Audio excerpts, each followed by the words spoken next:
Shalom Bapak Ibu Saudara-saudaraku yang dikasihi Yesus Kristus. Selamat bertemu kembali dalam sapaan firman Tuhan buat kita hari ini. Semoga kita dalam keadaan sehat-sehat, penuh sukacita. Dan mari kita terus menggumuli firman Tuhan supaya firman Tuhan itu meneguhkan kita dan menguatkan kita dalam setiap perjalanan kehidupan kita. Yakinlah bahwa Tuhan selalu memberikan yang terbaik kepada kita dan mencukupkan apa yang kita butuhkan. Itu yang harus terpelihara dan harus terus terpatri dalam hati dan pikiran kita. Kita harus mengimani bahwa Tuhan kita itu adalah Tuhan yang baik. Dia akan memberikan yang terbaik kepada kita sehingga kita tidak perlu takut dengan apapun. Dan kita pasti akan bisa bersukacita oleh karenanya. Amin. Firman Tuhan yang menjadi renungan bagi kita hari ini yaitu yang terambil dari Lukas pasal yang ke-12 ayat yang ke-15. Dikatakan demikian.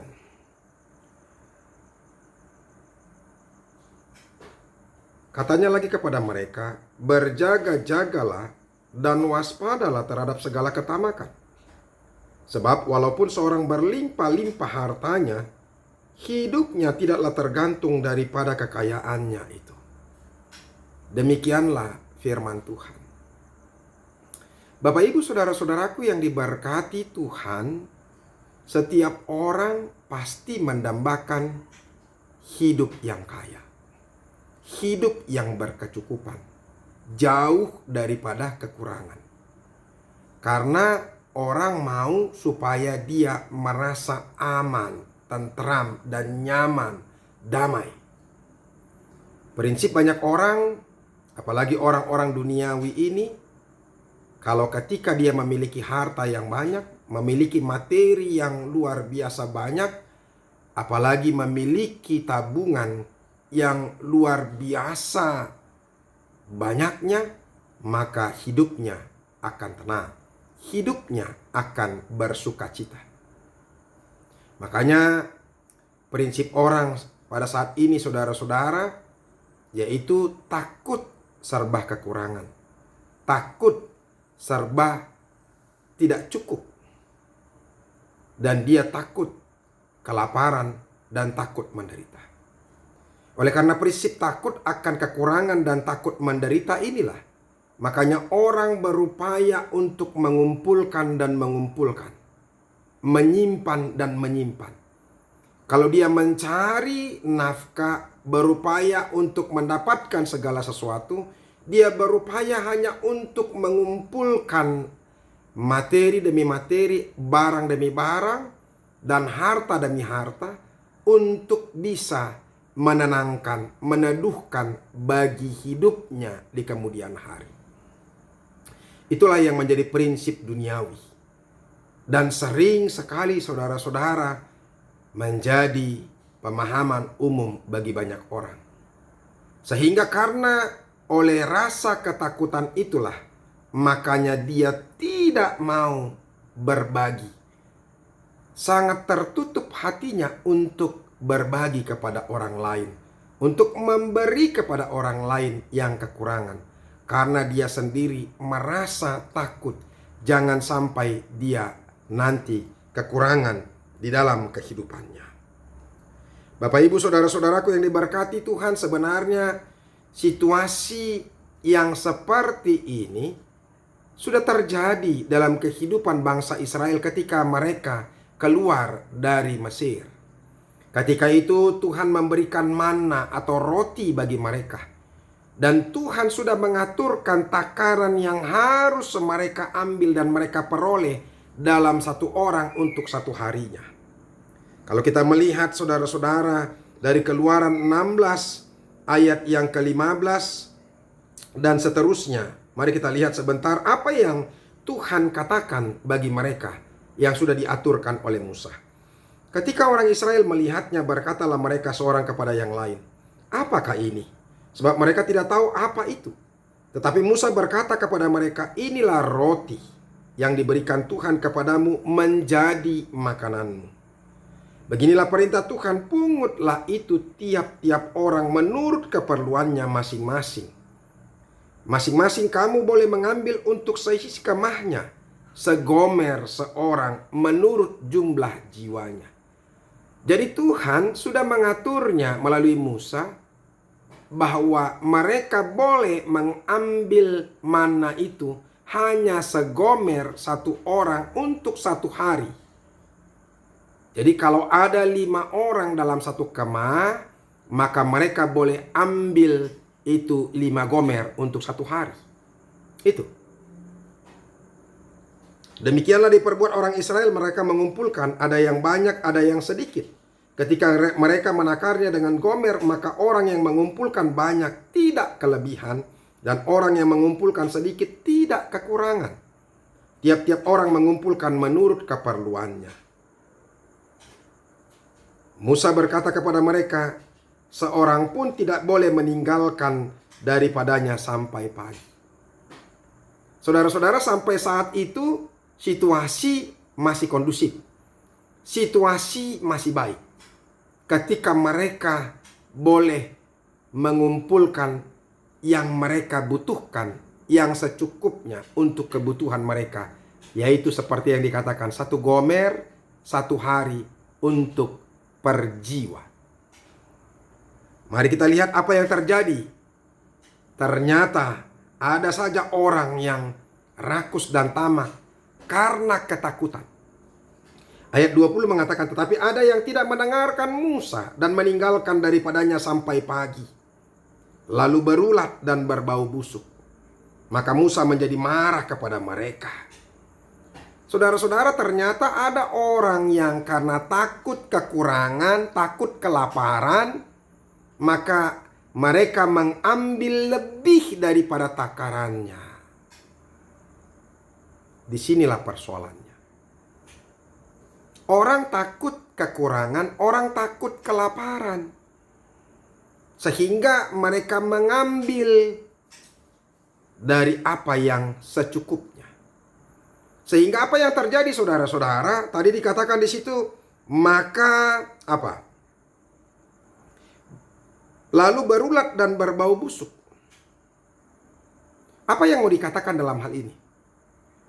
Manusia sering sekali mengumpulkan baginya, mencari dan menimbun karena dia takut kekurangan dan takut kelaparan. Akhirnya ketika itu semua harta bendanya tidak bermanfaat dan tidak berguna. Itu yang dicontohkan tadi. Berulat dan berbau busuk. Karena ketika orang mengumpulkan terlalu banyak, untuk apakah kemudian itu setelah dia meninggal? Maka semua hartanya itu harus dia tinggalkan dan tidak berguna, tidak berfungsi. Sementara ada orang lain yang sangat-sangat membutuhkan dari materi yang dia kumpulkan. Artinya saudara-saudara, Tuhan juga membenci orang yang menyia-nyiakan sumber daya, yang menyia-nyiakan berkat Tuhan. Ini perlu jelas dulu dalam kehidupan kita. Supaya kita menyadari saudara-saudara, ketika kita ternyata mengumpulkan lebih daripada apa yang kita butuhkan, itu dosa. Artinya kita harus berpikir dalam kehidupan kita bahwa ternyata ada orang lain juga yang membutuhkan sumber daya itu sendiri. Materi itu, uang itu, supaya mereka juga bisa mencukupkan dirinya. Sebenarnya dalam firman Tuhan bagi kita hari ini, setelah firman Tuhan itu, maka diingatkan satu perumpamaan kepada mereka. Kemudian dia mengatakan kepada mereka satu perumpamaan, katanya, ada seorang kaya, tanahnya berlimpah-limpah hasilnya. Ia bertanya dalam hatinya, apakah yang harus aku perbuat? Sebab aku tidak mempunyai tempat di mana aku dapat menyimpan hasilnya. Ada orang yang punya tanah, hasilnya berlimpah-limpah. Sebenarnya dia sudah memiliki lumbung untuk menampung hasil daripada tanamannya, ladangnya. Tetapi karena hasilnya berlimpah-limpah, Kemudian dia berpikir untuk apa? Untuk merombak semuanya, membangun lumbung yang besar. Nah, di sini letak persoalannya. Lumbungnya itu sudah cukup untuk kebutuhannya. Tetapi karena dia tamak, dia rakus, dia bongkar. Dia tidak berpikir bagaimana supaya ketika lumbungnya sudah penuh, dia harus mengisi lumbung orang lain. Yang ada dia fokus kepada dirinya sendiri. Menjadi egois dan individualis tanpa mau berpikir sedikit pun untuk kebutuhan orang lain. Mengasihi orang lain. Sehingga hatinya tertutup untuk berkat kepada orang lain. Lalu katanya, inilah yang akan kuperbuat. Aku akan merombak lumbung-lumbungku dan aku akan mendirikan lebih besar. Dan aku menyimpan di dalam segala gandum dan barang-barangku. Sesudah itu aku akan berkata kepada jiwaku, jiwaku, ada padamu banyak barang, tertimbun untuk bertahun-tahun lamanya. Beristirahatlah, makanlah, minumlah, dan bersenang-senanglah. Banyak orang berpikir, saudara-saudara, untuk apa? Kebutuhannya 2 tahun, 10 tahun, 100 tahun. Tanpa lagi memikirkan orang lain. Dia pikir, saudara-saudara, ketika hartanya banyak maka dia hidup boleh bersenang-senang. Makanya mari lihat, inilah kecaman Tuhan Yesus kepada mereka. Tetapi firman Allah kepadanya, hai engkau orang bodoh. Ini sangat keras sekali kata-kata Tuhan Yesus ini. Hai orang bodoh, pada malam ini juga jiwamu akan diambil daripadamu. Dan apa yang telah kau sediakan untuk siapakah itu nanti? Makanya berhati-hatilah saudara-saudara. Kita memang perlu saving. Kita memang perlu untuk mengamankan masa depan kita. Tetapi jangan sampai menutup pintu hati kita untuk melihat orang lain juga. Jangan karena untuk kebutuhan kita dan saving untuk mengamankan diri kita, sehingga kita tidak peduli lagi dengan orang lain. Sehingga untuk apakah apa yang kita kumpulkan itu? Sia-sia semuanya. Hancur sama seperti yang dikatakan oleh Musa tadi. Berulat dan berbau busuk. Hidup orang-orang yang hanya memikirkan dirinya sendiri, hartanya itu akan berulat dan berbau busuk. Artinya tidak bermanfaat bagi kehidupannya. Makanya kembali kepada firman Tuhan hari ini. Dia ingatkan, berjaga-jagalah dan waspadalah terhadap segala ketamakan. Sebab walaupun seorang berlimpah-limpah hartanya, hidupnya tidaklah tergantung daripada kekayaannya. Berjaga-jagalah dan waspadalah terhadap segala ketamakan. Ketamakan dalam kamus besar bahasa Indonesia itu artinya mengambil lebih dan berlebihan. Mengambil lebih banyak. Itu. Jadi makanya oleh karena itu orang-orang yang mengambil berlebihan itu adalah orang yang tamak. Ada begitu banyak orang yang semakin tamak dan rakus pada saat ini. Karena dia mengambil lebih daripada apa yang seharusnya. Tuhan sudah memberikan takaran kepada kita. Oleh karena itu kita harus percaya dengan apa yang Tuhan berikan. Tuhan akan mencukupkan kebutuhan kita. Ingat, Tuhan akan mencukupkan kebutuhan kita. Tetapi persoalannya sekarang, saudara-saudara, banyak orang berkata bahwa apa yang ada padanya itu serba tidak cukup. Makanya saudara-saudara, firman Tuhan berkata, cukupkanlah apa yang ada padamu. Rasul Paulus katakan, cukupkanlah apa hidupmu dengan gajimu. Jadi mari cukupkan. Kalau kita mau mencukupkan itu, makanya serba cukup, tidak kekurangan, tidak berkelebihan. Itu. Jadi saudara-saudara, makanya dikatakan lagi ini yang lebih hebat lagi untuk mengingatkan kita. Sebab walaupun seorang berlimpah-limpah hartanya, ingat ini, camkan ini baik-baik dalam hati kita. Hidupnya tidaklah tergantung daripada kekayaannya. Jadi tidak ada gunanya. Jangan pikir bahwa ketika kita mengumpulkan semua harta kita secara masif, dan begitu luar biasa banyaknya, maka hidup kita akan tergantung padanya. Tidak. Kita boleh menyimpan harta banyak, tapi belum tentu bisa memakainya dan menikmatinya. Kita harus mengerti akan itu. Tetapi ketika kita mengumpulkan dan mau memberikan itu juga kepada orang lain, membantu orang lain yang kekurangan, maka kita sedang mengumpulkan harta kita di sorga. Sama seperti kita, ketika kita berharap supaya hidup kita tenang, nyaman dan damai, maka kita juga harus membuat orang juga nyaman, tenang dan damai.